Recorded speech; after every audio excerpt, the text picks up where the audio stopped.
Welcome to Blockchain Recorded, the podcast for the tech curious, where we talk about anything and everything related to the exponentially evolving crypto, blockchain, and Web 3.0 space. Our mission is simple: to share knowledge, facilitate discourse, and help evolve education in blockchain fundamentals, decentralization solutions, and relevant use cases for today's digital economy.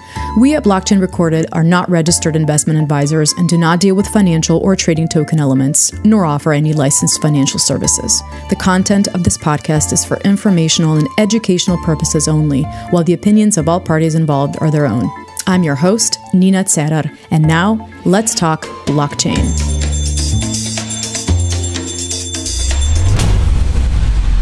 So before I introduce our guest today, I'd like to remind everyone to follow us on X, so former Twitter, at Recorded Podcast, where we pre-stream each episode on Spaces the day before distribution to all major podcast platforms. For the full platform list, visit our website, blockchainrecorded.com. With us today, we have Aly Madhavji. Aly is the managing partner at Blockchain Founders Fund, a venture capital fund that invests and builds early-stage startups in Web3.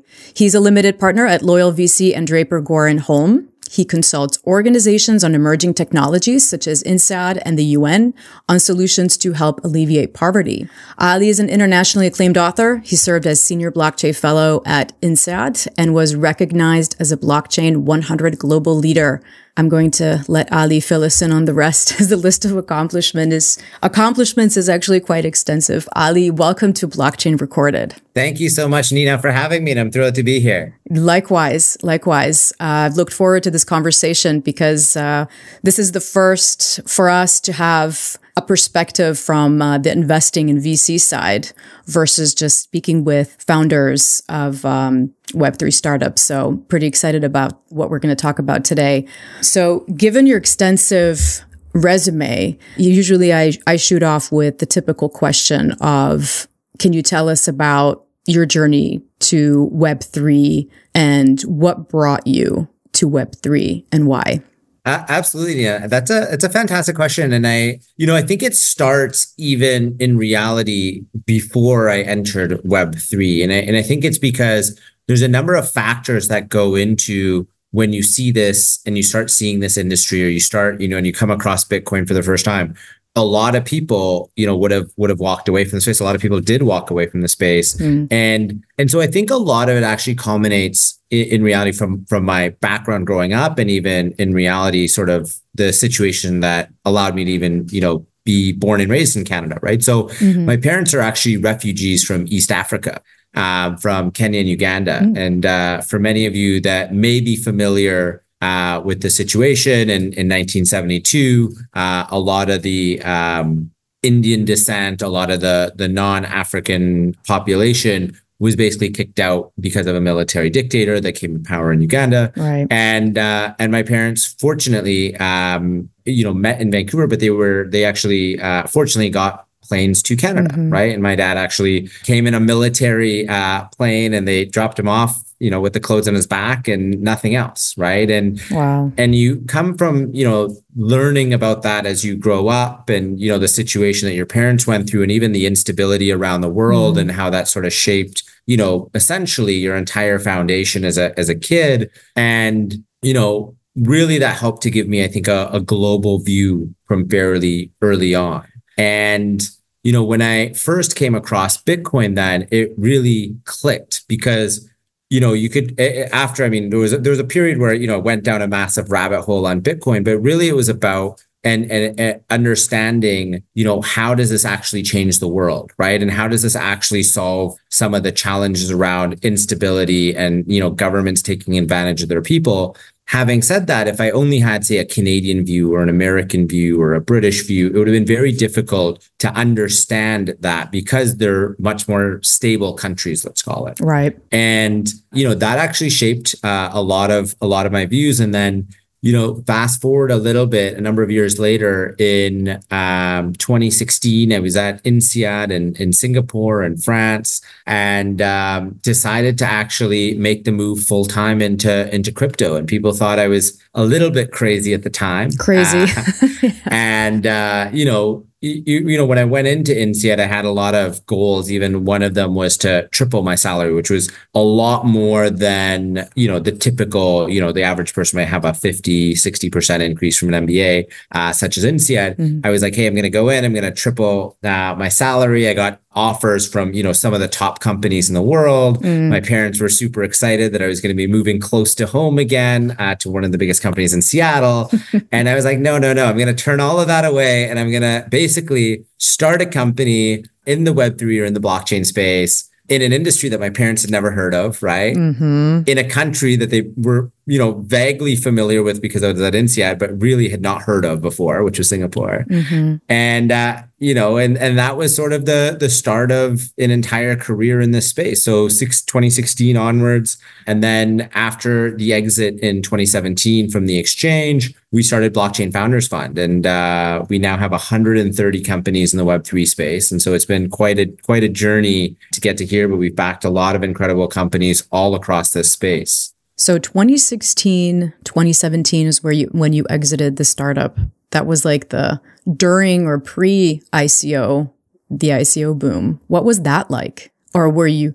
So it went right through the ICO boom then in 17. And it was a completely different world, right? So, I mean, it's, even a lot of the things you learned from that time, I mean, it obviously shapes your experience, but, the industry was extremely different, right? So I always say there's, two types of companies in this industry, right? I mean, well, there's a few, but there's two sort of key ones in these bull markets, right? There's sort of these companies that have hype that have no strong foundation. And then there's these companies that have hype that have a strong foundation, right? Both are overvalued, both, do well potentially in bull markets, but then one is going to stick around long term and one isn't necessarily, right? And so, in 2017, it was very different, right? I mean, the due diligence in the industry was, how many Telegram users are there, right? It was things like this, which were fairly superficial because, it obviously became fairly easy for people to figure out, well, how do I go drive more Telegram users in? And, if you drove 50,000 Telegram users in or 100,000, which was the cap, you'd be able to raise $30 million or $50 million. And it didn't necessarily mean it was a good business or a strong business. There wasn't much due diligence on the background. Not many people had a lot of experience in the space at that point. So it was a lot of people that were coming in to take advantage of the space, take advantage of people in the space. And so while a lot of people made a lot of money, a lot of people also got really hurt in that period, right? Absolutely. Lots of painful experiences from that time, which actually I'm going to pick your brain on because, you've seen from that end what happened. And then obviously now we're the bull market now. So definitely want to get into that and your differences and perspective. Just curious because, there's a lot in your background that you have history with academia and you obviously are closely connected with INSEAD. Then you consult the UN. You were a founder. Now you are, if I understand correctly, the Blockchain Founders Fund, is that your main focus? Correct. Yeah. 130 companies. It keeps us pretty busy. That's what I figured. But, I'm wondering, how do you manage your time with everything, and then you write books. So given your consulting to INSEAD and history with academia, you have this multipolar view on how blockchain, crypto, Web3 are perceived. So obviously from a scholarly view versus practical startup view. And now in the past, however many years since you started BFF, when I say BFF, I feel like best friends forever. And then investing view. So just, how do you navigate between the three, and how are the conversations different from, 2016, 2017 and now? That's where I'm wondering, how do you see all these different dimensions play out and how people are talking now in these realms versus before? Yeah, it's a really good question. I mean, there's been a couple of cycles since then, right? So, right. In 2017, I would say it was a lot of promises and there wasn't really any innovation. So it was for a large part, right? So it was, the innovation was like, I can create a token, right? And people were like, oh, this is already so novel because we've never really done this, right? Or it was like quite new still, right? So nearly every company at that point that was launching had basically 0 users, a ton of Telegram followers, and right? Because people like fell into this vision, they saw it on a site or, stuff like this, and then started pouring in. And the founder was able to just talk about what they wanted to accomplish, but like didn't really have to accomplish too much, right? And I think, and then if you think about the infrastructure at the time, I mean, pretty much everything was solely on Ethereum. You had a lot more limitations. You didn't have a lot of the, benefits of different types of smart contracts, I'd say, are like more common now, more well known, or like new sort of upgrades to Ethereum, things like that. And fast forward, then we sort of had the cycle in sort of 2020, 2021, and I think there became a fair bit more substance. You obviously had a lot more prevalence of other chains that were live, much more legitimate. Of course, you had stuff like Solana and a number of others that now like had already started to gain quite a lot of prominence, Polygon, et cetera. And that, a lot of that even happened over that bear market in between those years. But that's what really happens, right? A lot of the, in those sort of down markets, so if we take, say, 2018, 19, you had a lot of people that stuck around in the industry. Everyone else sort of left. A lot of people left. A lot of people were like, how are you still doing this? This is sort of old news. And the people that really believed in the space kept building incredible things.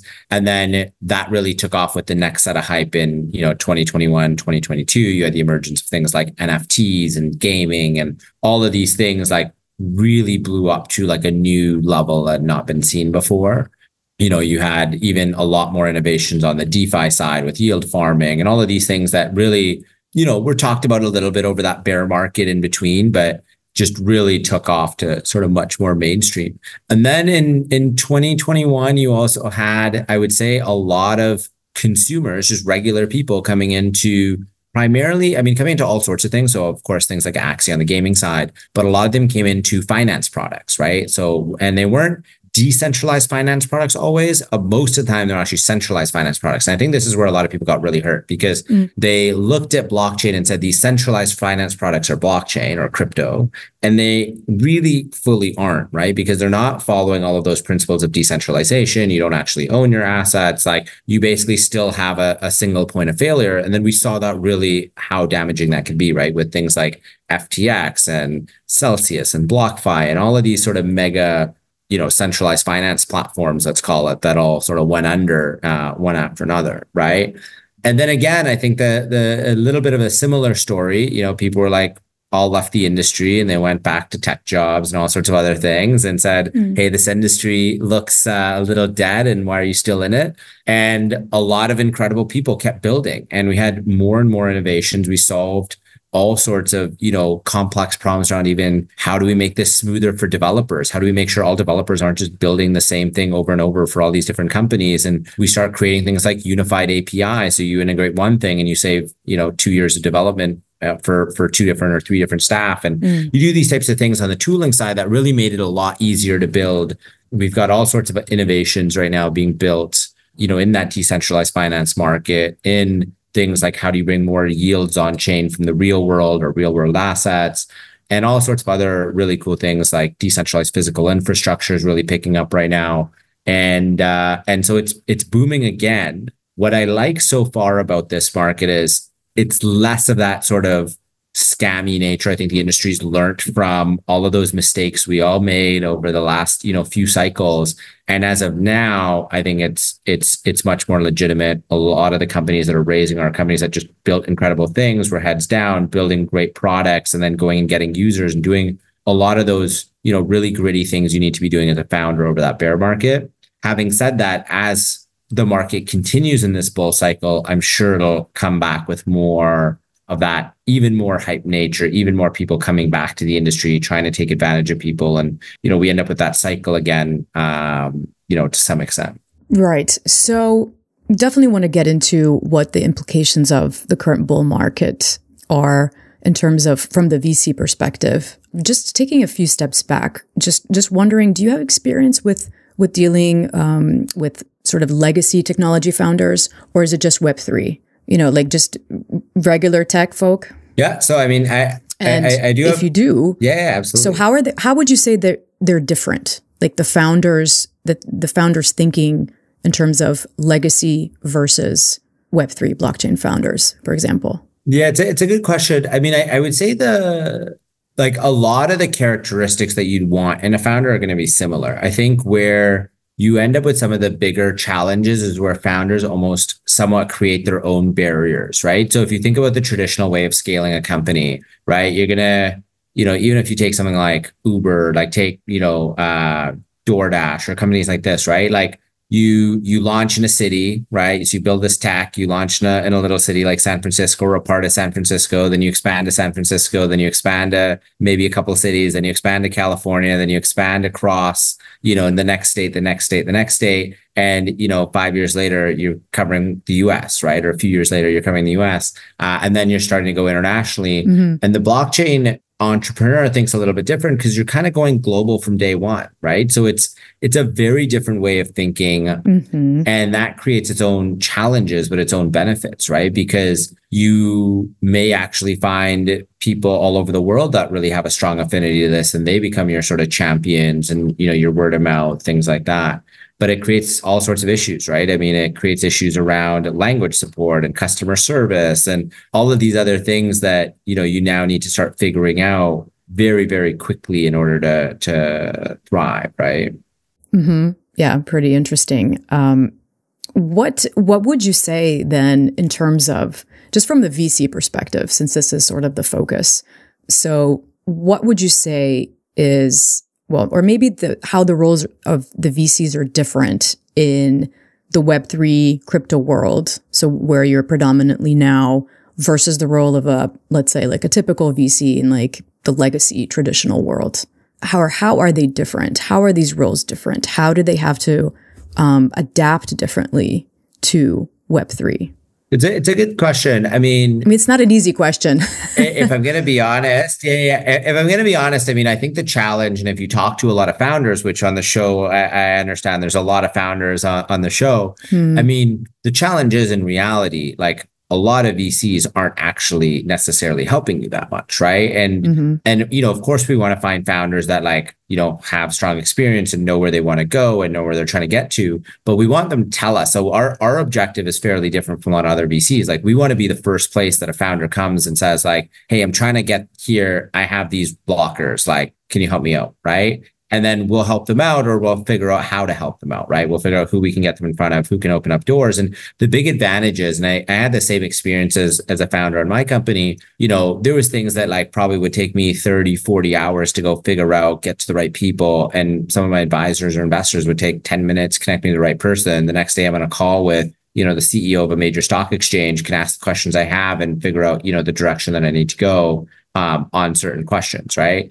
And that is very valuable. And that's where, your investors can open up a lot of doors, or they can help you think through like certain roadblocks. I think there's definitely, for founders that are less experienced with Web3, I think there's definitely different security concerns, right? If you have poor practices and you're dealing with crypto, obviously that can lead to, hacks, things like that. And that can be pretty much detrimental to your business, right?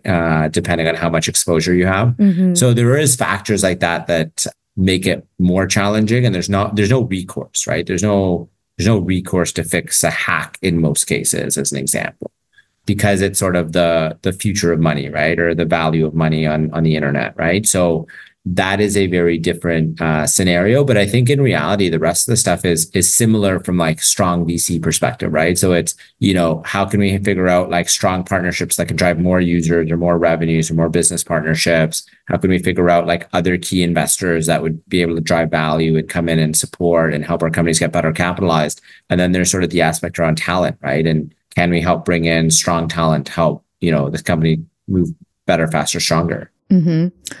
It will be really good, I think, for the audience to understand just sort of the VC landscape, or just the state of the industry as it is, or as you maybe see it today. So like 2024, 2023, just in terms of just what is it like? What's the state of the industry and the space now? I guess sort of what I'm gearing at is, I guess in the past couple of years, this is pre-bull market. There's some backlash in terms of, VCs are really hard to I don't know, to get on their radar screen? How do I get someone from a VC to even, hear me out and listen to my pitch or to my proposition or to my project, or just generally just getting through the door? Where would you say that the industry state is now? I mean, does that still hold true? Are these conversations that you have, or does this not? I mean, is this not even in your scope? Because you probably, you don't deal with this. You're different. I get that. So we do hear this, right? In general, like we hear it even from founders. We know, we meet a lot of really promising early founders that are just really early in their journey, and they're struggling with this and they're trying to figure it out. And I think there's a few very specific pieces of advice I can give you, right? So one, it's figuring out how to explain what you do very crystal clear, right? So we actually believe that you should be able to explain your company in 11, 30, and 90 seconds. Those are the 3 timelines that we basically give you. If you need 10 minutes, like, you probably don't know what you're doing, right? Like, well enough, right? Yeah. And it's not that when you do a call with an investor or you meet them, it's not necessarily only going to be 90 seconds, right? It might be a 20-minute call, but your key talking points are still those 90 seconds, right? Like, those are your anchor points, right? And so that's basically modularized and then spread throughout maybe a conversation, right? But it's about knowing those key points. And then even if you take, say, like your pitch deck, which tends to be, the first, let's call it the first point that many VCs tend to see. We see startups all the time with, 30 slides or a ton of writing on them. And I mean, we usually say like, probably like 5 to 15 words on a slide, 12 slides max. I mean, you should be able to get across what you're doing very concisely, right? And there's a couple of cool resources around this. One is a website called pitchleague.ai. And if you're a founder, you should definitely note this down, and you can submit your pitch deck to this AI. And in a few seconds, it'll basically tell you a number of tips that'll help make your pitch deck a lot better. This isn't a tool we developed, but it's a really, really cool tool for founders that I think every founder should be using as just a quick check, right? So that's an interesting piece. And then, I think being able to write something unique, or like reach out to any of the partners, any of the staff at a fund, and actually have something unique, right? Not just an auto-generated ChatGPT message or something that's the same as everyone else, right? Like, explain why you want that fund. Maybe some deals that they've done. Maybe there's some clear angles. Maybe there's a way where you can meet them, right? There's obviously a few really big conferences annually where you can even meet like probably 100+ funds all in a couple of days. These types of things are obviously very valuable if you could do that. But even without traveling, you can nail a lot of this pretty easily. We operate a little bit different in that the way that most VC funds work is you send in a pitch deck, an analyst goes through it, and analyst basically is like, this might be interesting, and then like maybe decides to have a call. Then after the call, then maybe the partner finds out about it. Then maybe the partner's on a call, or at least they get an update. We operate a little different in that partners actually look at every single deal. So we look at 100% of the deals that come into us. And the reason is, and this is, very different from traditional VC. And the reason is this industry moves so fast that, it's very difficult to have, someone with less experience be able to analyze, something that just doesn't exist yet. And this industry has a lot of things that don't exist yet, and a lot of, even key foundational items that need to be built, and apps on top of that, or layers on top of that. And so, that's why, we actually approach it fairly differently from other VCs in this space and in traditional VC. Yeah, thanks for that. That actually, it's nice to hear what the process is that you basically go through.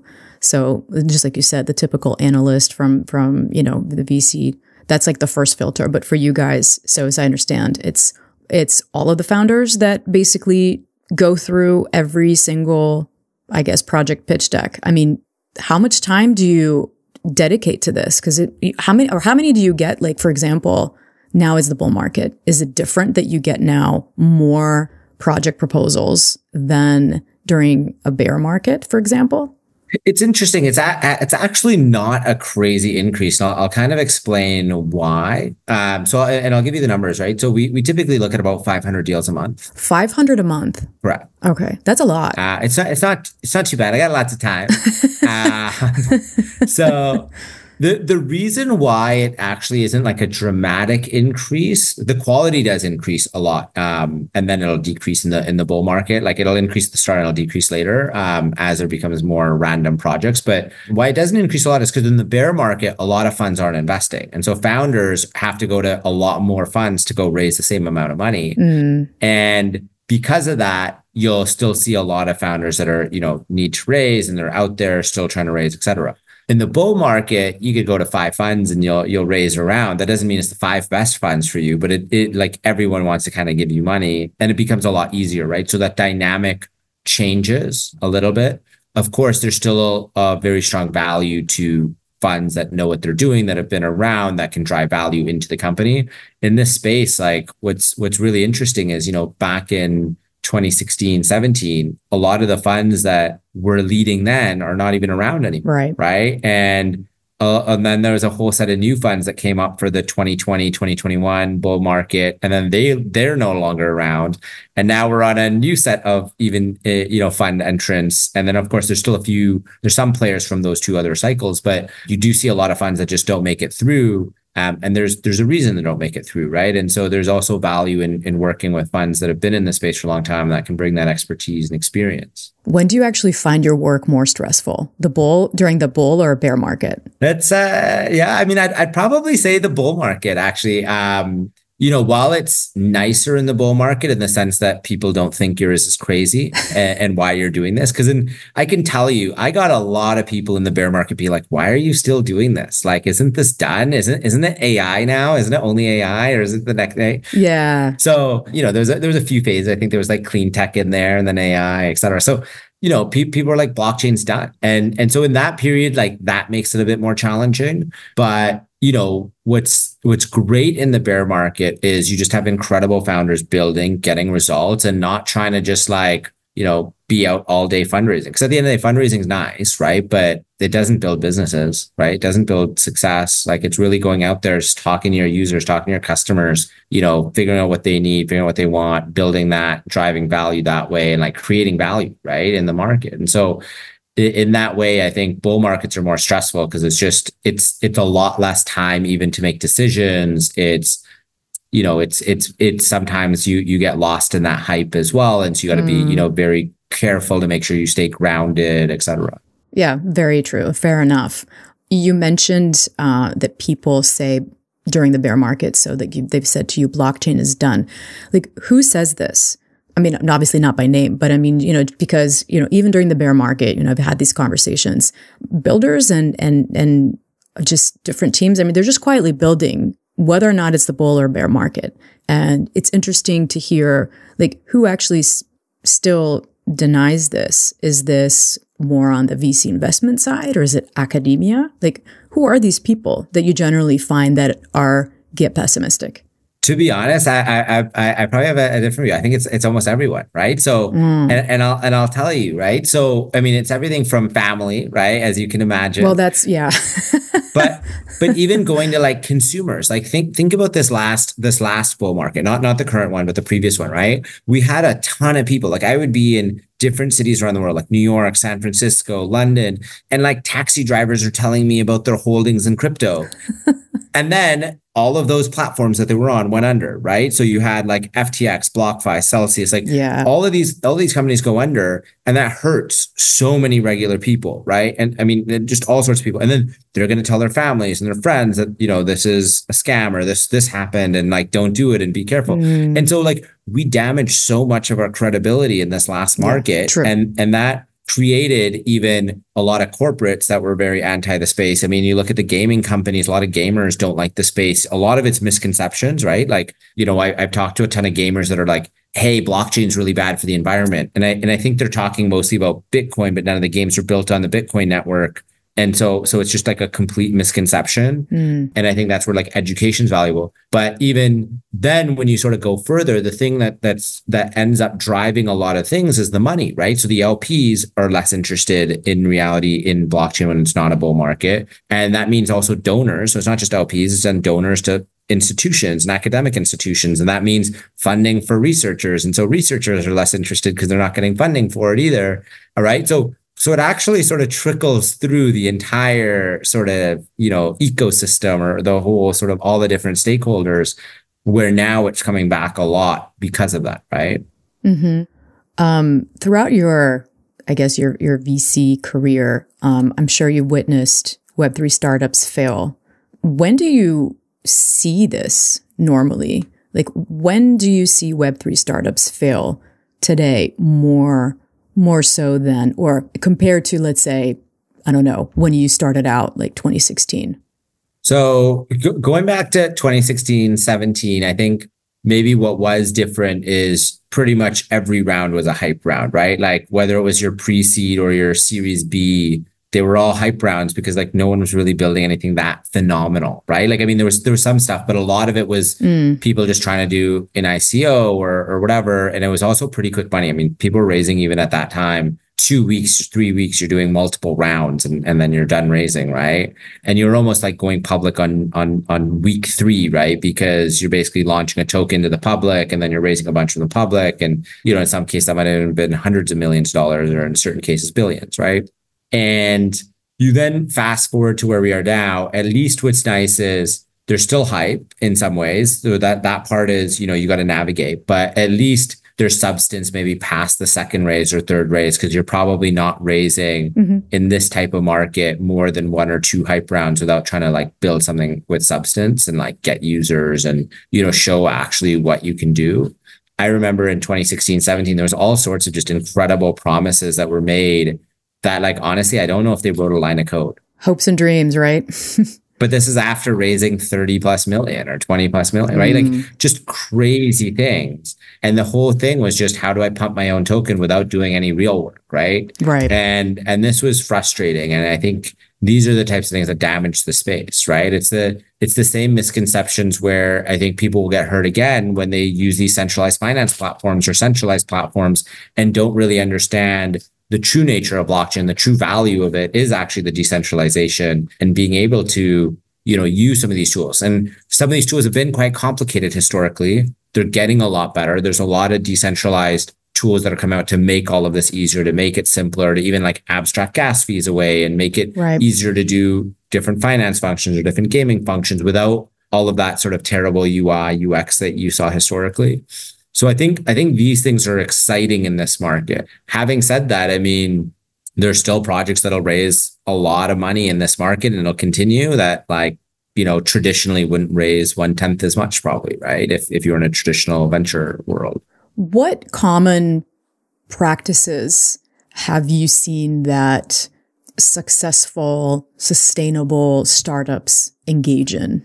Like, I'm sure there's not like a one size fits all success formula, but what would you say are these sort of common practices or key things that you see?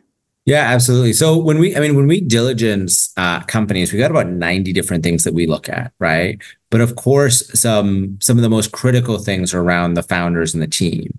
And if we're laser focused on that, I think one of the things that we really like is founders that we think are coachable, right? And the reason is because it's not that we have all the answers. We honestly don't, right? And it's not that the founder always has all the answers. They usually don't, right? And part of this is that learning journey and like listening to your customer or like listening to other advice. And we find that if you're too rigid, oftentimes you don't pivot or you don't figure out, or you don't adapt to what your customers are saying, and that is detrimental. If you're too flexible and you listen to everyone, that means you kind of don't really have a vision and kind of know where you want to go. And that also creates an issue because you do get a lot of conflicting advice. And when you're a startup, right? You talk to your family, they say one thing. You talk to 3 different investors, they say 3 completely different things, right? And so that is also a challenge. But, finding some sort of middle ground where, you're listening to your customers, you're figuring out what they want, and you're going out and building it, testing it, getting feedback, building proper feedback loops. I think all of these things are very, very important. We like founders that are also quite transparent. So one of the worst things I think founders do is like when something goes wrong, they tell nobody about it, and they don't want their investors to know because they think their investors are going to get mad. And that is kind of true. Some investors do get mad. Some investors, are I would say lack constructiveness. But we approach it completely differently. We want to be the first place our companies come to when they need help and have trouble, because like we'll just help them solve it, right? Like we want them to think of us as their partners, not as their investors when they come to us, right? Because that's how we're going to get through these things. That's how we're going to get over these things. And that's how we're going to go solve problems with you. But all too often founders don't ask for help. It's too late then, because they grind out another 6 months or a year. They lost a lot of time when someone could have, if you told 10 people, you probably would have figured out the direction within a few days or, a week, or figured out what to do, right? And so that's where I think not tapping into key advice is an issue. And then I think what a lot of founders also struggle with is just I find that a lot of founders are very concerned about their idea, and like someone can just steal it. Hey, I got to be careful who I tell. Someone's going to steal it. If your idea is that easy to steal, like probably quit now, right? I mean, it's the wrong thing if there's no moat, right? If the moat is someone hears the idea, then they can do it better than me. Well, you're probably not the right person, right? And this then translates into a lot of things. So this is a mindset in reality, right? Because for example, we get all of our companies to share updates at least every month in writing, and we break it down. We actually went through 1,000 different startup updates on our own. We built our own template that we think is, among the best in the world. And then we get our startups to follow that and, tell us like what's going well, what challenges are they having, what help do they need? Like, what are some of the key accomplishments? But it's not just for us. We actually get them to send it to all of their investors, all of their advisors, but also all of their potential investors, all of the people they've talked to over the years. Because like what's going to happen is you're going to share these updates. If you talk to an investor and they're like, hey, it's not the right time, we'll take a look at it, when you're a bit further ahead. Well, you send them an update every month and you're like, hey, we said we were going to do this last month, and then we went and did this. And we said we're going to do this, and we went and did this. And they're going to be like, okay, well, let me reach out to you now, and like I need to find out how you're hitting all these goals, and like let me try to see if I can invest. But it's also going to make your due diligence a lot easier, because what's really difficult is I come across a founder 2 days ago and I need to write a check today. It's very difficult. I don't know the founder well. I've like never heard of them, I don't know much context. If I follow their updates for 6 months, I know exactly what they did. I saw their progress. It's a lot easier for me to go write a check, because I actually know what they're doing. I can see that they're building. I can see the progress. I can see how fast they're moving. So this is actually really valuable, I think, for founders to follow. And it just creates tremendous value. Even non-investors will be like, hey, I see you're having this problem. Let me connect you to this person, right? And they'll connect you, and that'll save you a bunch of time. It'll make you a bunch of money, right? Like things like this that are very valuable. Yeah, transparency is key. Absolutely. What is your exact project selection process? Or in other words, like what is some of the criteria? You've talked a little bit about some, but what is like other criteria by which you choose projects to invest in? I mean, obviously they need a solution that solves a needed problem, right? What do you look for? Like, what's the criteria that you abide by? Yes, so I talked about some of them. I mean, we do want to see very strong technical co-founders. I mean, in an industry that's fairly technical, right? If you think about building on chain and smart contracts, or like a lot of development heavy, I mean, you do need a very strong development team. So that's pretty key. We do back all sorts of first-time founders to very experienced founders. I mean, we have founders with, multi-billion-dollar exits, and we've got founders with, that just graduated or maybe just dropped out and didn't even graduate, right? And so that can vary a lot. But the biggest thing that a VC can do, and what we sort of try to drive by, is like, essentially what we're measuring is progress over time. So if you boil it down to one formula or one thing, it's progress over time. Like, how fast are you moving in as little time as possible, right? And that's what we're trying to understand. And that doesn't necessarily mean you've gone from like 0 to 1 million customers. You might still be at 0 customers, but if I can see that like, hey, you've done a ton of stuff between the time where you had this idea, you went and talked to a ton of different potential customers, you validated what they wanted, you went and started building it, you've actually got an MVP, you've got some customers playing around with it, and I can start seeing the value, and I can go talk to one of them maybe and figure out like, is this something they pay for? Like that might already be very good if that was a 3, 4, 5 month period. If that was a 5-year period, that's a different question, right?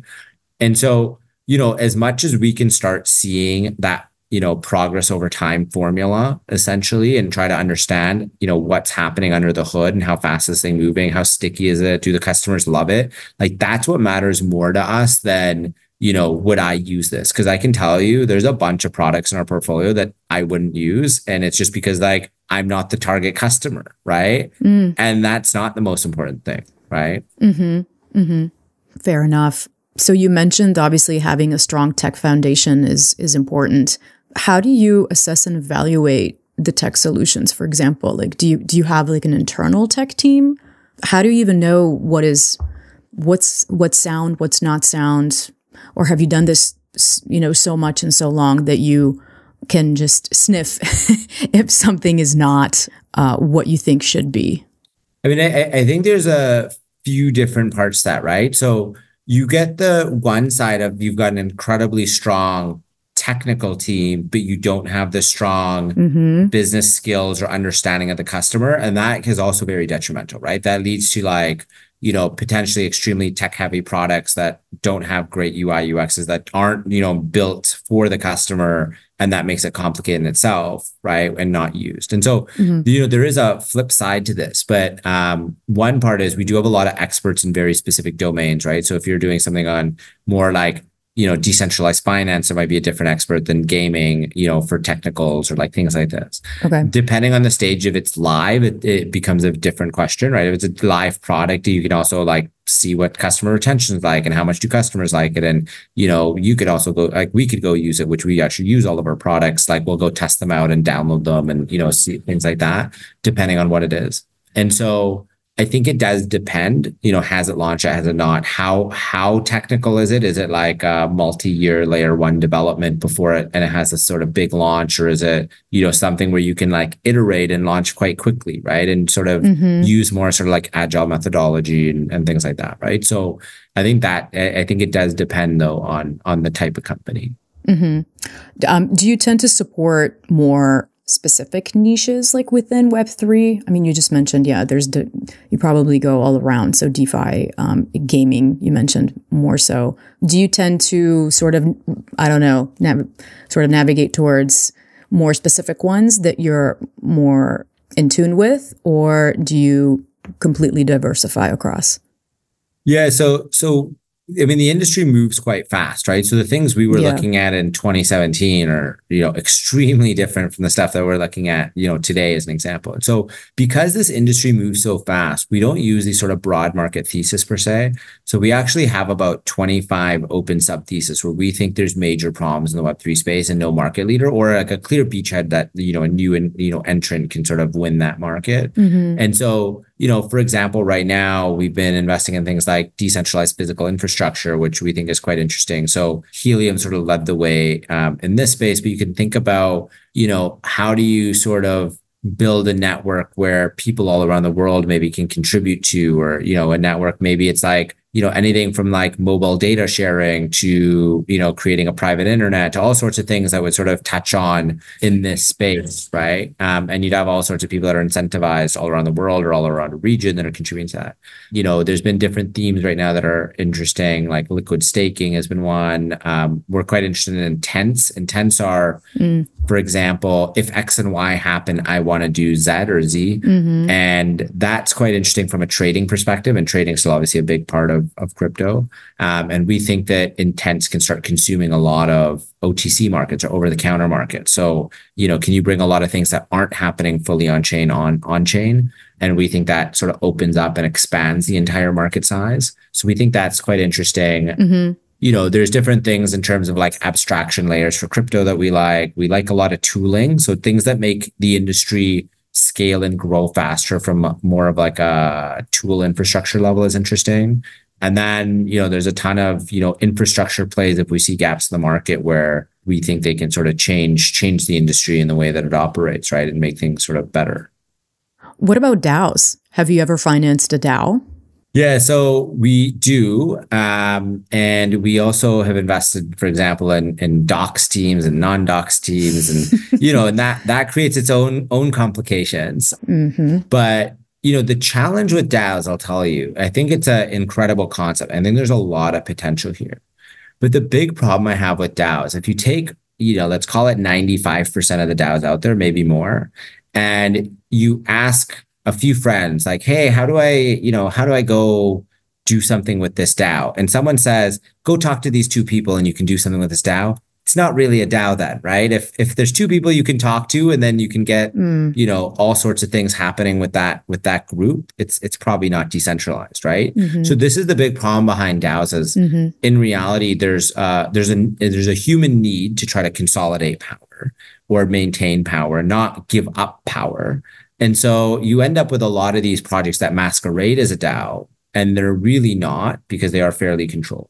There are some good examples of DAOs that are working, but you know, I think it's still quite early. I think there's a lot that needs to evolve around like DAO governance and, you know, how it actually works, and making sure that there's, you know, restrictions or ways to like limit sort of that, you know, 1, 2, 3 people kind of control the network. Yeah, I mean, I'm thinking in terms of how does it even work with a DAO, you know, and if you have a centralized organization, you know, a VC can step in and into the ownership structure. It's maybe a lot more clear, but, you know, just how would it work in the DAO case where the ownership is decentralized? Like how does then the VC role evolve there? You know, I've never actually had this conversation. So just curious, how would it even work? I mean, there's a number of different things, right? Like normally where the VC is investing, it's at a point, it depends, but generally, at least at the stage where we're investing, it's normally like before the DAO is even fully established. So it's like there's a plan for a DAO, and like part of it's understanding how it would work and how they see it working and how they're going to start relinquishing control on it, and how can we actually turn this more decentralized. And you see some of these things even pretty quickly in terms of like, how are they thinking about it, right? Like you see these, because there's the downside of the founder leaving too early, or it sort of being a money grab, or like all of these things. And so, you know, you see one flip side of, you know, founders want to get out in 18, 24 months. They have tokens unlocking super quick and they're going to, you know, get out, right? That's not great either. Like you want to see, you know, some examples, you see founders with 10-year vesting periods, and that is obviously different in the traditional venture world. You know, the standard's 4 years, 5 years maybe, but 48 months is probably the most common. So, you know, you kind of have both sides. But, you know, how do you actually empower your community? And like, if you build around a community and they're sort of sharing what they want, and you're listening to that and you're building on that, like that's a great recipe for an incredible product, right? And your customers aren't going anywhere. If you're listening to them, you're building what they want, you're communicative with them, and they're going to be even more engaged. They're going to probably be spending more dollars there, and they're going to be spending more time. They're going to be telling more people, right? So you're going to basically be dropping your cost of acquisition. You're going to have more super users. And like, it is actually a very good formula for success. We've seen it firsthand on a number of companies in our portfolio where they've actually been very open with their communities, and it's worked really well, right? But you got to stick to it. Like you can't just be doing it in the bull market. Like you do it in the bull market, you do it in the bear market, you do it consistently, like every week doing a town hall or things like this, where, you know, your customers really are there at the ground floor and helping to build this thing with as a community, right? What's the success rate of the projects that you're supporting? Do you have certain metrics that you look at? Yeah, it's a really good question. And of course, I think, you know, some listeners are probably aware of like some of the traditional venture metrics, right? But, you know, in Web3, it's been a little bit different, especially over this last bear cycle. It's been interesting. And I think it's in part the types of people we're backing, but we didn't have, you know, it was 2 rough years in the crypto market. And honestly, like, we only had a few founders that shut down and sort of gave up or like went on to other things or didn't find product market fit fully. But, you know, the vast majority of our portfolio, like 90% plus, have just been like continuing to build and like really motivated and getting small wins and continuing to go from there. And like, we're seeing it take off now. I mean, companies that, you know, were doing pre-seeds, you know, a year, 2 years ago already are raising, you know, $10 million at 100 as an example, or things like this, which is, you know, you wouldn't even imagine that 2 years ago when no one was investing, right? Or a year and a half, or barely anyone was investing. So, you know, things have turned around a lot for these companies that just, I think, stuck to their principles and their beliefs and like kept building incredible product. And I think it still remains early though. Of course, like I think post this cycle, we'll get a bit further along in the fund, and, you know, we'll see how it plays out. But I think we went through the 2 hardest years, you know, and companies did great through it and like stuck with it and kept building and building revenues and just, keeping leaner than they used to. I think that's also a challenge. Like more money doesn't equal less problems, right? Like, no. And you see this firsthand where founders raise a bunch of money, they go hire like crazy, they lose their culture internally because their culture of, their team went from 10 to 100, and there is no culture if your team is 100 because 90 people didn't have a culture like with the company, right? And so you can't maintain it. And so this ends up creating a lot of challenges, and you sort of lose your way, and you actually move slower with more people if you don't have, proper foundational practices in place, right? So there is also a downside to raising very quickly and deploying that very quickly. And so trying to be prudent a little bit, making sure you're making the right moves. You want to grow fast, but I think you gotta, it's a double-edged sword.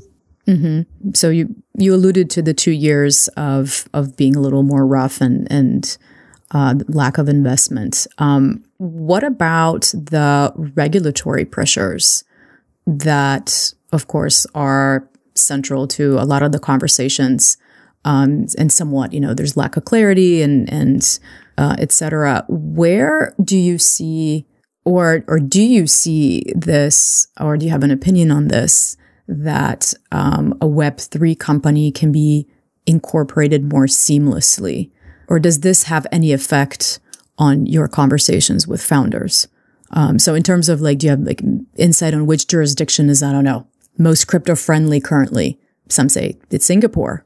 So we definitely have a really good sense of global jurisdictions, and depending on what you're working on, where it may be more favorable. Mm-hmm. But I think I might have a fairly different take than most people on this. Mm-hmm. So while the regulatory side matters, there's going to emerge two clear worlds. There's going to be a world that's, very regulated in this space. And we're starting to see that more and more over the last couple of years. Mm-hmm. And that side is going to stay. And then there's going to be a side that is probably not regulated, and it's going to do great as well, right? And it's going to be building incredible things and incredible decentralized technology that, probably isn't going to end up following all the regulation. And I think this is also where regulation needs to evolve and mold, right? I mean, we live in a world where, there's reasons for a lot of this regulation. Take a lot of financial regulation, CFTC, stuff like this, where, there's reasons why you KYC someone, there's reasons why you have anti-money laundering regulation, mm-hmm. but this has also left 1 billion people outside of the banking system, right? I mean, this is a huge problem. And for us to say that we're okay just cutting 1 billion people out of the system and they don't deserve to be in it, or, because they're not in the right countries, or, they're maybe their governments don't have IDs or things like this. It is fairly of a flawed concept, right? Or they're just not rich enough to be in our system. I don't know. Right. But you have all of these problems where, well, what about a system where people have a bank account, can save and sort of leapfrog maybe even the existing banking system on different infrastructure, different rails, right? So I think these are things to think about. And I don't think they're as simple as we're okay cutting 1 billion people out of the system for the next 100 years, right? Mm-hmm. And I think these are all things to think about. So regulation has its benefits, and it's there for a reason. And the other side, I think, has a lot of benefits as well, but also potentially a lot of drawbacks or a lot of issues as well, right? So I think we do got to be careful as we approach this, but we're seeing also very different regulation around the world, right? The US is going to be a lot more conservative than what you're seeing come out of, the UAE with VAR or ADGM, or, what you're seeing come out of Singapore, and right. Absolutely. These are smart countries as well, right? It's not like they're trying to skirt regulation. They're trying to build and bring innovation while also protecting people, right? And so mm-hmm. it's not even like there's a global regulatory alignment, right? They're actually moving in extremely different directions. And you're seeing even over the years, countries backtrack, look at it differently. And I think that'll continue to change. Yeah, it'll be interesting what will happen also in terms of the US landscape with, I guess, with the next year in terms of the presidential campaign looming. Should be interesting. Aly, I wonder, you talk a lot in terms of general speak. Do you have a sort of most memorable investment experience from crypto, blockchain, or whatever you have financed? Is there like a memory that really stands out? It could be good or bad. I mean, there is a lot of memories that stand out. Many were good, and then some stayed good, some turned out really bad, right? And I think maybe a really cool one, a really interesting one, if I can share, is we were the first backer in 2019 of a company called Altered State Machine. And we were so early that we're literally on their founding cap table. So we agreed to do the deal before it was incorporated, that on the incorporation, we're on the documents, right? And this was sort of the first company trying to tackle AI, gaming, and blockchain together. And people didn't get it. People were like I ran this by a bunch of people at the start, like some of the smartest funds in the industry, some of the people I respected the most. And people were like, this is weird. Like, why AI in gaming? Like, it doesn't make any sense. And why would you bring that in with blockchain? And like, people just didn't see it, right? The AI landscape is very different, then to what it is today. And, and part of the idea here was, how do you even create uniqueness? Almost like the same way human DNA works. And how do you bring that uniqueness into gaming, right? And there's all sorts of benefits to this, from, maybe communities' own NPC players, or like, those computer players, shopkeepers, stuff like this in a game, all the way to, your player or your character can evolve in very unique ways. Maybe you can train, like, some games, maybe like once you learn something and then, you have to go fish for like 8 hours a day and it takes a lot of time. Maybe you just train an AI character and they go do it, but how to do it and you train them and then they go do it and they do it as well as you train them, right? And then they learn. And so, there's like interesting ways that gaming can evolve here. Anyways, fast forward, Altered State Machine ended up launching the first AI football league with FIFA and all sorts of other incredible partners. And, and then they got acquired, in a very sort of healthy, exciting set of numbers for us, but they got acquired by Futureverse maybe in the past six or so months. So pretty exciting for us from a return perspective, but also something that was just groundbreaking, pioneering that like people didn't get at the start, right? And they just didn't see it, but you had founders that were, had, I think, a very strong pedigree, but, were just such visionaries to like see this through. And most people, they'd get on calls with investors that would be like, I don't get it. I don't get what you're doing. And I don't get why you're doing it. Right. And that takes a lot of, I think that takes a lot of just like, vision and just knowing where you want to go. And, that sort of goes back even to that coachability part, right? Like you learn from certain people, but you got to be careful, right? Because you're going to get a lot of people that tell you can't do it as a startup founder, and you got to be able to, have that thick skin and move forward, but like take the parts you can learn, but discard a lot of that negativity, I think, away. Yeah, I can imagine that's it's not easy. Absolutely. So gaming, AI, all these different combinations, but then I want to actually backtrack, because you also consult on solutions to alleviate poverty. Actually, that was the part that I sort of skipped over at the beginning. Just curious to hear more. Like, what brought you to that? Is this in part fueled by maybe your parents' story that you've internalized? Is that something that you hold near and dear to your heart? Just tell us more in terms of alleviating poverty, because that's where a big change is. Absolutely. So, if you sort of think about even my background growing up, right? My parents were refugees, and I grew up in a low income family, right? And even day to day was difficult, right? Thinking months ahead in terms of where things would come from, that wasn't even the concern, right? It was, the next day. And, that led me to even start a ton of, like, I probably had, 10 small businesses or little mini startups, maybe not scalable startups, but little small businesses by the time I was 18, right? And doing all sorts of different things.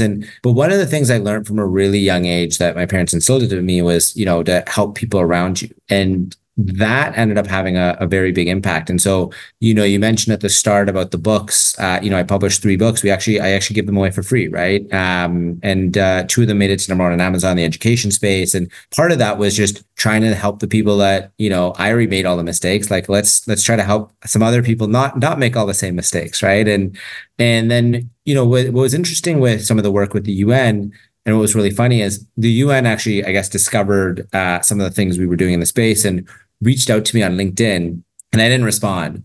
Oh, interesting. So they reached out to you. Yeah, so they reached out to me, and I didn't respond. And then they followed up again, and I responded being like, okay, send me an email, but I thought it was like a little bit sketchy, and I was like, I don't know about this. Scammy. And then they sent me an email, and I remember like it's like UN.org. Like, is this the right website? Let me copy paste this. Let me go check. And I went and checked, and it was, it was the real website. And I was like, okay, this might be legitimate. Yeah. Because it still seemed a little bit weird. I was like, okay, why are they reaching out to me?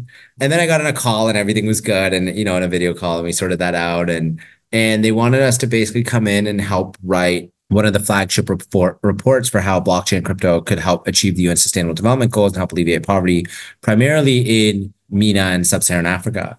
And this was particularly interesting. I mean, I learned a ton, researching, learning, talking to experts, talking to central bank governors, all sorts of things. Now, there was a lot of pieces here that I think also created a challenge, because I think this technology, while it can be used for good, it can also be used for a lot of bad. And I think we see that in some ways potentially in the direction that like CBDCs are going, right? And you got these central bank digital currencies. And while it can be good and it can create benefits for consumers, it can also create a lot more oversight in knowing every transaction that they're doing, and, potentially even holding you or going after you for making certain transactions, right? I mean, you see different ways around the world how people are treated, whether it's social scoring or other things that, it's hard to know how it'll evolve. But these are definitely some challenges. We also did a lot of really cool work with INSEAD. So we actually wrote one of the first case studies on how blockchain can be used for charities, right? And how that can change the world. And and then we also captured some really cool case studies, right? So we wrote, for example, the first academic case study in the world on finance with the founder CZ, and we did that for INSEAD, and and just being able to spend days just like absorbing like how this journey happened and how do you scale to become the biggest, one of the biggest startups in the world in 6 months, or the biggest in the industry basically in 6 months, was quite phenomenal. And I learned a lot on that. We also covered a number of other case studies as well on, the music industry and using blockchain, and even SoRare as an example, also wrote a case study on SoRare, which is one of the leading sort of gaming companies in the industry and things like this. So a lot of really, really cool things, that I think are helping students, but also helping, on the fintech side and finance side. And, I think there's a lot more room though. There's a lot of room, I think, to grow, and a lot of opportunity here. I'm just curious, with respect to your conversations that you've had with the UN folk, did you get a sense that they are up to speed with what's going on in blockchain tech? Or do you still see that there's sort of a lag with, understanding what the building advancements really are and what the true implications really are? I mean, there's definitely a lag, and I would say it's a fairly big lag, but that's not always a bad thing, right? So a lot of people say that like government or academia or these, intergovernmental organizations move really slow. And like, while that's true, like they don't always need to move fast, right? Like when you're on the cutting edge of innovation, you don't necessarily need a government implementing that, because that innovation might implode because we haven't tested the boundaries of it, right? And that might not even be around in 2 years. So if we go down 2 years of building it, launching it, and then it's gone, like there's also a problem, right? So you don't really want that as well, generally, from your government or intergovernmental organizations. So some of that lag is needed, because we're testing the boundaries, we're pushing the boundaries, seeing sort of what's possible, what's sustainable even, right? And that's part of innovation. So that lag can be healthy, but I think there's also a big education component that comes along with it. And that's part of the reason why maybe I was there, and a number of others, have come in different capacities to help on this. And that's, where things then start emerging. Like when you start seeing like even government policies or government products, or even like shaping regulation. When you think about a lot of regulation, oftentimes it's inhibiting innovation. So there's that fine balance that, regulators are really playing, where you're trying to protect people, but you're also not trying to prevent innovation in the future, right? So I think all of those aspects sort of get shaped by these things. Back to the founders, and while we actually sort of wrap up, what do you see are sort of more of the development opportunities? Or let me actually rephrase that. What do you see in terms of projects or solutions that are missing or maybe that are overlooked? Or is there anything that you see that should be developed and is not? What do you see in terms of development opportunities? Yeah, I think there's a lot of gaps. There's a lot of different things, and I can give you some examples, maybe of even just companies doing really interesting things that you might not have thought about or realize that they're doing really cool stuff in the space, right? So, sure, an example would be, in the music industry, for example, we're a very early backer of a company called BeatDAP, and BeatDAP, what they're doing is actually using private blockchains to help combat streaming fraud in the music industry. And they're actually plugged in and now working with a lot of the biggest streaming services in the world. And in real time, they're actually combating streaming fraud. And it's such a complex problem that they're now by far the market leader. Oh, wow. In this space. But it's like you wouldn't maybe have thought or even seen, the consumer doesn't even see this, right? They don't see this company on the forefront. But there's cool things like that. I'll give you another really cool one of where blockchain makes a lot of sense. We have a company called Petastic building pet IDs. And what's really cool about this, and if you're a pet owner, and I'm not a pet owner, so I've learned a lot about this, and many people on our team are pet owners, but I've learned a lot about this. And, if you're a pet owner, you'll know firsthand, you have these vaccine certificates and they're on paper. Yeah. And every time you go to like the dog daycare, pet daycare, every time you go to like the groomer or like you go to a vet, you need to bring this certificate with you. This sounds like such an archaic, crazy system. Yeah, very bureaucratic. Right? Yeah. And so, digitizing all of this, having it all in, in a way where it makes sense on a blockchain. You can also use it then for traveling multi-country, like things like this actually starts making a lot of sense. And if anyone's traveled with their pet, you probably have horror stories to share, because I've heard a lot of them. Yeah. But, I think this is like really, really cool applications of blockchain. Some of the interesting gaps, that we're seeing as an example are like, these are fairly niche, but it's usually interesting to grow up with a niche and then like expand the company from there, upsell from there, et cetera, right? Like if you can win a specific thing. But, for example, you take gaming, and blockchain and gaming is fairly big. You still see a lot of problems, right? You saw this sort of emergence of, Axie Infinity, and all of these people, made a lot of money, but then the assets skyrocketed, but then a lot of people bought in, and then a lot of people lost money. And, there's still a big problem around this because, you basically have to be like a millionaire or a billionaire to play these games, which makes no sense, right? And so like, that's not sustainable, right? And so, for example, almost like an infrastructure layer for gaming where, you can basically lend out assets in an automated way using rev share. So just say like, hey, I'll lend you these assets. I get 30% of what you make. You take 70, or you can customize all of it. But it's, you could say one asset, you could send a whole collection of assets, but it's all like, automated, simplified, and allows people to come in and play without having a ton of money or things like a ton of resources. I think makes a lot of sense. I think this is still a big gap in the market as an example.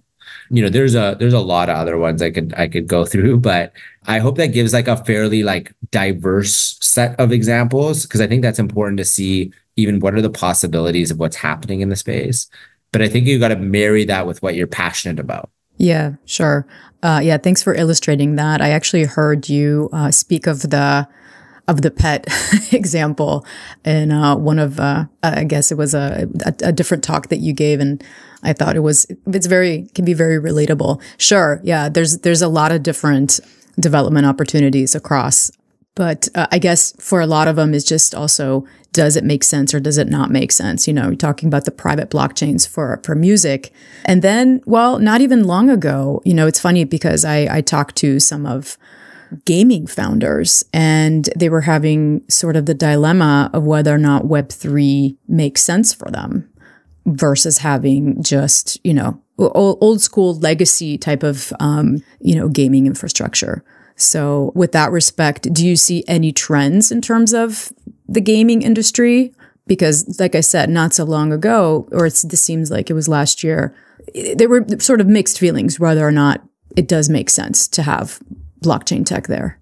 No, my opinion maybe is a little bit more aggressive than Which is others, fine. right? I actually think that blockchain is gonna consume Mm, these things. And you think about some of these games, right? Like, I don't know, you're playing like NBA 2K, and then you're playing it one year, you build up your all this stuff, and then the next year you got to start again, right? I mean, like, how come this stuff doesn't transfer over? How come it doesn't sort of, like, I guess, respect the customer more, right? You have the same thing in like these different games, like, mm, Halo, and you play the second one, or Call of Duty, and you play the next one. And I think that all of this can bring better loyalty, but also, benefit the consumer a lot more. I think they're more engaged. I think they're more super users. They're more advocates for it if they're actually, able to feel, I think, valued across all of these years, and all that time that's put in is actually worth something.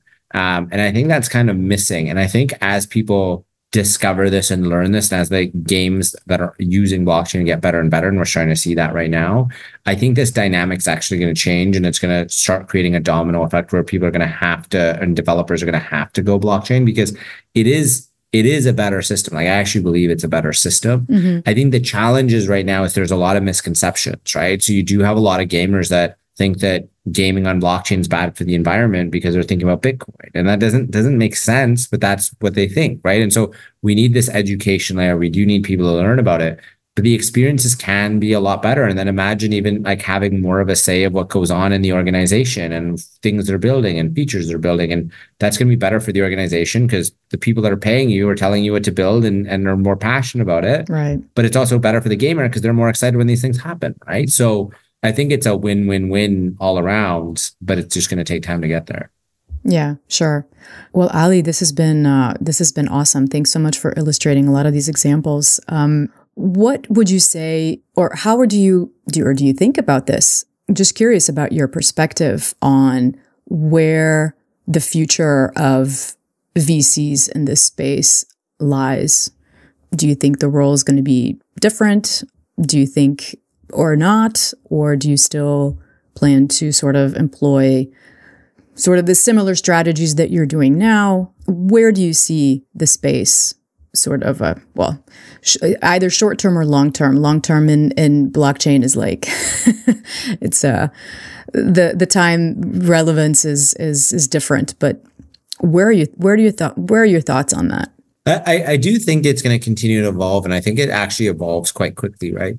I mean, you've got options of everything from decentralizing the fund side, even, and imagine just the entire public as part of that fund. I think it is more complicated when you start adding in some of these regulatory layers and things like that. But, you've got the other side of even like maybe funds shouldn't even exist in this space, right? Like, what if we went straight to fair launches and just full community is participate at the same time, and there is no preference to VCs, right? Will it go in that way? I don't know.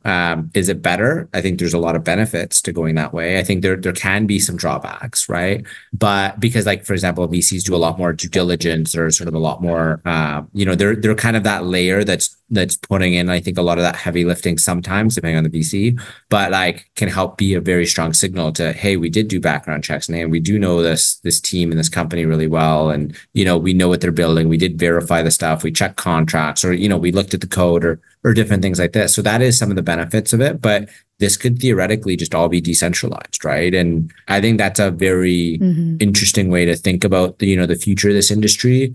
And in reality, I think it makes it a lot more fair for everyone. Will it move in that direction? I don't know. But I think there's definitely an evolution to this space that's already happening. VCs in this space are a lot more transparent. I mean, people see what they're doing. People know their value. People also just talk like across the industry. And so I think reputations are also very important, right? Which is more so, I think, than even traditional VCs in some ways, just because of the time quantum that you mentioned, and things just move faster here. Right. So in terms of the Blockchain Founders Fund, what's on the short-term roadmap plate versus long-term? And what do you actually consider long-term? Just what we talked about in terms of the time reference. It's a good question. I mean, we think about long term. I mean, even if you think about our fund, right? I mean, a lot of crypto funds are 2-year, 3-year, 4-year funds. I mean, we've got a 10-year fund, right? It's an 8+1+1. And so, that's already different. Like we already kind of changed the way people were thinking about the space, even when we were raising our fund, because a lot of people were like, why isn't it a 3-year fund? And we said, if you're looking for a 3-year fund, you're in the wrong place, right? And that was a very already different way to approach it. In terms of, where we're sort of seeing this go. I mean, there's a lot of different really incredible innovations that are happening, right? And we've been on a very, let's call it accelerated deployment pace just because of a lot of the great things that we're seeing. So, we've done, last year, this time, we probably did 6 deals in 3 months, right? This year, in the last 3 months, we've done 36 deals. Oh, wow. And so, there's a lot of just really, really cool things happening right now. But that also just means a lot of long hours. But, at the end of the day, it's we're building a better, brighter future, right? So, yeah, I can imagine the hours are probably not that friendly. And with all the travel that you have to do, trying to keep it real. Well, Aly, this has been great. Thanks so much for having this conversation with me. We've, actually, you have covered a lot of ground here. Is there anything that I might have missed or that you would have liked for me to ask? Sort of a key takeaway for our audience? No, this was fantastic. But if you are building in the space, definitely reach out. Let us know what you're working on. Maybe it's something we can help with. Maybe we can also support it. And so you can reach out to us on our website. You can reach out to me on LinkedIn or Twitter as well, or anyone on our team, right? So definitely let us know what you're working on, and we'd love to see it and take a look and see if it's something we can help with. Great. Can you just let us know sort of where to go to in terms of following what you guys do or contacting you? Absolutely. So blockchainff.com. And you can even share what you're working on directly on our site. You can reach out to me, Aly Madhavji, on LinkedIn or any of our partners, or find me on Twitter, Aly_Madhavji on Twitter. So you can find me in a lot of different places. I have no doubt. Yeah, thanks for that. We'll definitely include all the information in the show notes.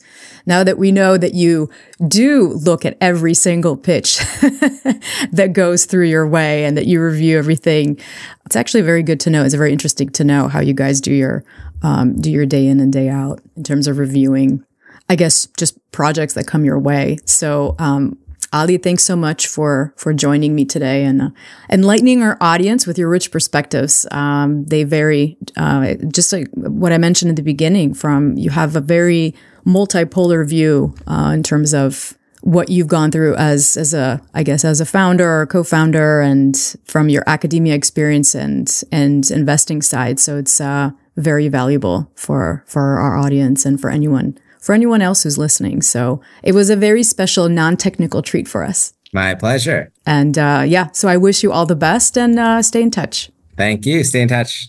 Take care. Thanks, everyone.